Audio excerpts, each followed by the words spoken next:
Bueno, mi vocación docente surgió, aunque parezca mentira, en la niñez. Yo soy hijo de maestros, de mi mamá maestra y de mi abuelo maestro. Y cuando era chico, tendría unos 12, 13 años, mi mamá protestaba con un alumno. Ella era maestra de segundo grado y despotricaba con un alumno que era muy allegado a la familia, que repetía el curso. Y yo me ofrecí para enseñarle, digamos, y sacarlo del payo. Yo empecé por ahí. Yo empecé por una verdadera vocación desde la infancia, por eso incluso jugaba a ser maestro. Jugábamos, aparte de las otras cosas que hacen los niños, jugaba a ser maestro. Y eso después lo fui, digamos, realizando de una manera absolutamente inconsciente. Yo a los 13 años no sabía que iba a ser docente de arquitectura o de carreras afines, ¿no? Bueno, eso siguió progresando. Cuando hago el secundario hago también la formación artística porque hago el profesorado de artes visuales. Y ahí sí vimos la formación docente, porque el profesorado de artes visuales incluye la docencia en el nivel primario y medio. Entonces, la docencia surge como naturalmente en las prácticas de la enseñanza, las ciencias de la educación que abastecen, ¿no es cierto?, desde la disciplina, la cuestión de la enseñanza de las artes, en cualquiera de las orientaciones que tiene. Así fue el principio. Después termino, mi vocación era hacer la carrera universitaria en artes visuales, y me orientó mi papá para, como desalentándome, en realidad, para que no lo hiciera en artes visuales, que ya tenía un título, sino que lo hiciera en arquitectura. Mi viejo había sido un frustrado estudiante de ingeniería, después que hizo el Otto Kraus, y me decía, estudiar arquitectura, estudiar arquitectura. Y yo estudié arquitectura y me recibí de arquitecto.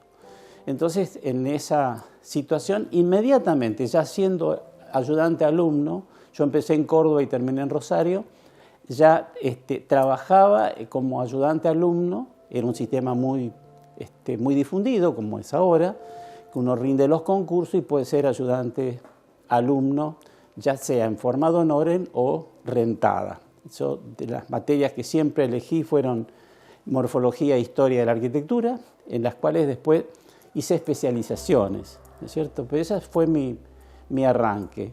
O sea que yo tuve una vocación verdaderamente docente desde siempre, podría ser. A mí, una de las cosas que más me interesaron para la vida profesional, cosa que hice muy poca arquitectura como profesional de la arquitectura, pero sí hice un poco como toda la carrera docente, desde el profesor de primaria, el profesor de media, el profesor de terciaria. Después me presenté al concurso del Liceo Municipal en el año 80 y gano la regencia.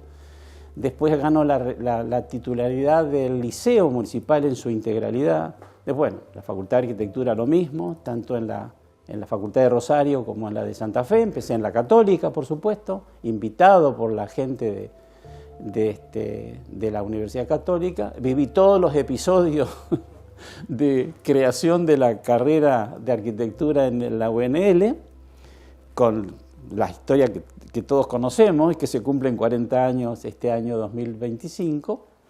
Y así entonces yo continúo en esas dos disciplinas como docente titular de morfología.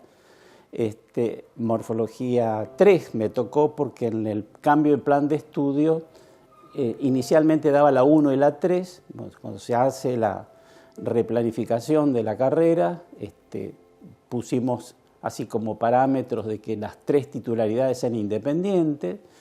Eso significó que yo me corriera a la 3, y lo mismo pasó con las historias, que en un principio damos la introducción, bueno, y me quedé con historia 3, que es la que después se transformó en historia 2, historia 3 por su integración en una cátedra vertical. Ese sería más o menos el procedimiento, digamos, vocacional, específicamente aplicado, ¿no es cierto?, a la actividad universitaria, como es la docencia en la Facultad de Arquitectura.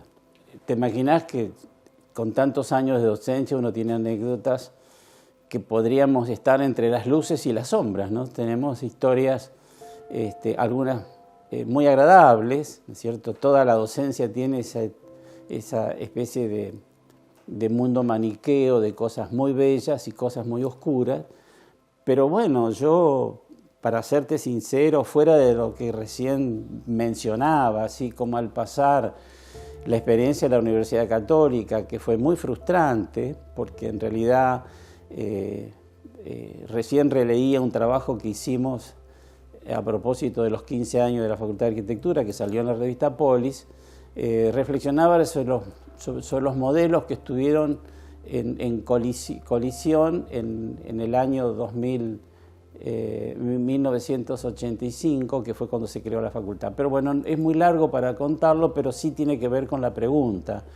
Es decir, cuando a vos te anima la vocación docente, vos pensás que yo vivía en Rosario y venía 2 veces por semana a dar clases a Santa Fe, la Universidad Católica, que terminó vocacionalmente hablando, me interesó tanto esa experiencia, y por supuesto una oferta académica que yo no tenía en Rosario era muy diferente, si bien había rendido mis concursos en las 2 materias afines, en historia y en morfología, la experiencia santafesina era más integral.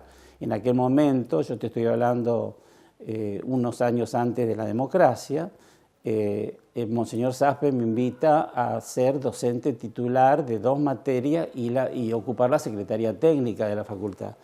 En un momento muy esplendoroso de la Iglesia santafesina, cuando las amenazas de la universidad pública, la Universidad del Estado, echaba gente y perseguía gente, y digamos, la Universidad de Santa Fe, la Facultad de Arquitectura particularmente, fue una especie de traslado natural que se hizo entre la Facultad de Arquitectura de Rosario y la Facultad de Arquitectura de Santa Fe a la Católica. La muerte de Saspe, por eso fue, si vamos a relatar así una especie de cambio de paradigma, ¿no? Fue en ese enero del 84, había surgido la democracia con todas las luces y las esperanzas después de esos años oscuros. Eso significó entonces que, digamos, la propia universidad cambiara totalmente de modelo. O sea, ustedes saben, o todo el mundo sabe, la importancia que tuvo Monseñor Saspe desde el punto de vista de su progresismo, la docencia que tuvo inclusive hacia adentro de la iglesia y todo lo demás. Bueno, eso se acaba con su muerte y viene una verdadera transformación de la universidad. Es innecesario contar todos los relatos, pero bueno, esos fueron momentos. Nosotros terminamos, en nuestro grupo, ¿no? Terminamos echados por la universidad simplemente porque planteamos la necesaria normalización de la facultad. Los alumnos pedían la apertura de los centros de estudiantes, los docentes pedíamos los concursos, eran casi ingenuidades las que se pedían. Eso fue muy mal interpretado, por aquel momento Monseñor Saspe había dejado una huella muy marcada, pero no fueron continuadas por Monseñor Storni. Yo quiero poner los nombres porque me parece que si no, no se entienden los mensajes. La sociedad santafesina saben quiénes fueron estos personajes de la historia, hablando de luces y de sombras, ¿no es cierto? Me parece muy importante recordar eso. En ese contexto, uno como docente de la Universidad Católica tiene que elegir estos caminos.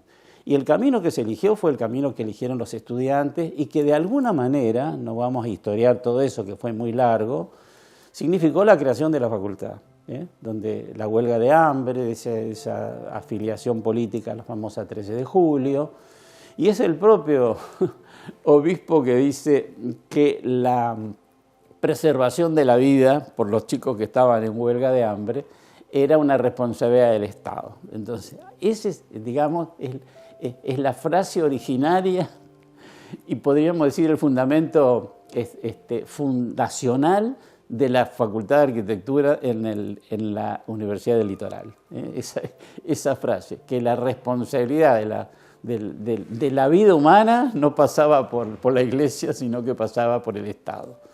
Bueno, la respuesta vino inmediatamente por parte de Stubrin, que era interventor de la UNL en ese momento, post-dictadura, y bueno, se hacen todas necesarias gestiones para que finalmente se crea la carrera de arquitectura en el ámbito de la UNL. En ese contexto pasamos un grupo muy grande de docentes, no todos, yo diría un grupo grande, con distintas militancias dentro de este proceso de expulsión, recreación de la carrera en otro ámbito.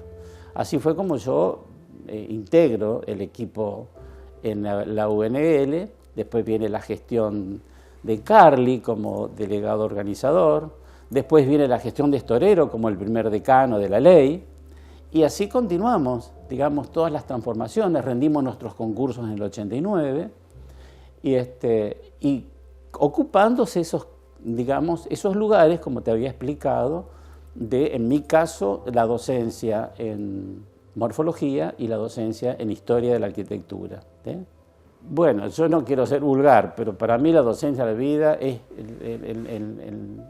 la vida misma. O sea, yo no me imagino haciendo otra cosa. Yo no sabría hacer otra cosa. Y es absolutamente, yo diría, esencial y legítimo, ¿no? Recién hablaba justamente con Rodríguez, un colega que está en extensión, y me decía que para los que tenemos la vocación docente, qué injusta que es la jubilación, en el sentido que, digamos, que los docentes, en este modelo particular que tiene la Universidad Argentina y particularmente el Litoral, no sucede en todas las universidades, porque uno se va de la universidad en los momentos donde está, en mi caso personal y otros que conozco, en un momento de extrema lucidez y de gran experiencia, que no puede ser interpretado como un yogur que tiene vencimiento o como un medicamento, ¿no es cierto? Yo no digo para una especie de permanencia eterna en la universidad, pero sí para que las experiencias que uno ha acumulado con el tiempo, los doctorados que nos pagaron, las maestrías que nos pagó la universidad, los posgrados que nos pagó, los viajes que hicimos, los materiales didácticos que conservamos, no podemos dejarlos en nuestra casa después que se va el docente de la universidad. Yo digo que yo tengo 10.000 diapositivas que no pueden ir a parar a ninguna parte. ¿Podría la universidad inventar un lugar para la gerontología, ¿no? Poder ir a un lugar donde estas experiencias, cuando uno todavía no ha perdido la lucidez, si bien la universidad lo hace con algunas excepciones, a mí me consta que hubieron en otras carreras docentes que fueron, en el caso de Derecho, invitados hasta el final de sus días a dar clases, ¿no? Que no es el caso mío, a mí me siguen invitando para los posgrados, cosa que es posible hacerlo, pero son condiciones de trámite personal que no son institucionalizados.